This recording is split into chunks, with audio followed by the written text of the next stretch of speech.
நமஸ்காரம். வாஸ்து டிப். கல் உப்பு அப்படின்றது ஒரு மகாலட்சுமிக்கு ஈடாக சொல்லப்படுகின்ற ஒரு விஷயம்.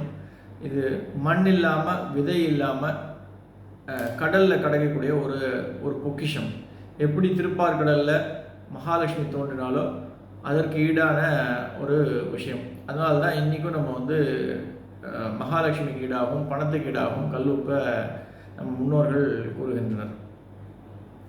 இந்த கல் உப்பை நம்மளுடைய தென்மேற்கு மூலையில் இருக்கக்கூடிய பெட்ரூமில் கணவன் மனைவிக்கு எந்த ஒரு வாக்குவாதமோ இல்லை பேச்சுவார்த்தை கோபமாகவோ சண்டையாகவோ இருக்கின்ற பட்சத்தில் நிச்சயமாக ஒரு சின்ன பவுலில் இந்த கல் உப்பை நீங்கள் வைக்கிறீங்க அப்படின்னும்போது நிச்சயமாக ஒரு நல்ல பாசிட்டிவ் எனர்ஜி கிரியேட் ஆகி ஒரு நல்ல அந்யோன்யம் உருவாகும்.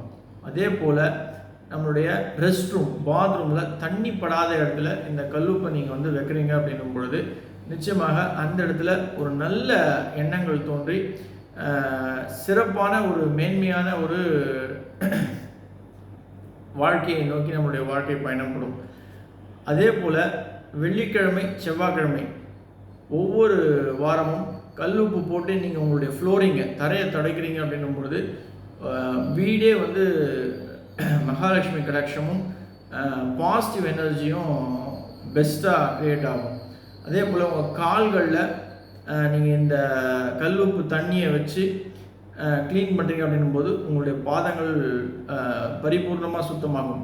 அதே போல் உங்களுக்கு ஒரு ஃபுல்லாக ரொம்ப எனர்ஜி லோவாக நீங்கள் ஃபீல் பண்ணுறீங்கன்னும் போது நிச்சயமாக கல்லுப்பு தண்ணியில் கரைச்சி நீங்கள் குளிக்கிறத ஒரு ரெகுலர் யூஸ் பண்ணிங்க அப்படின்னா யூ வில் ரியலி பி கிளீன்ஸ்ட். நன்றி.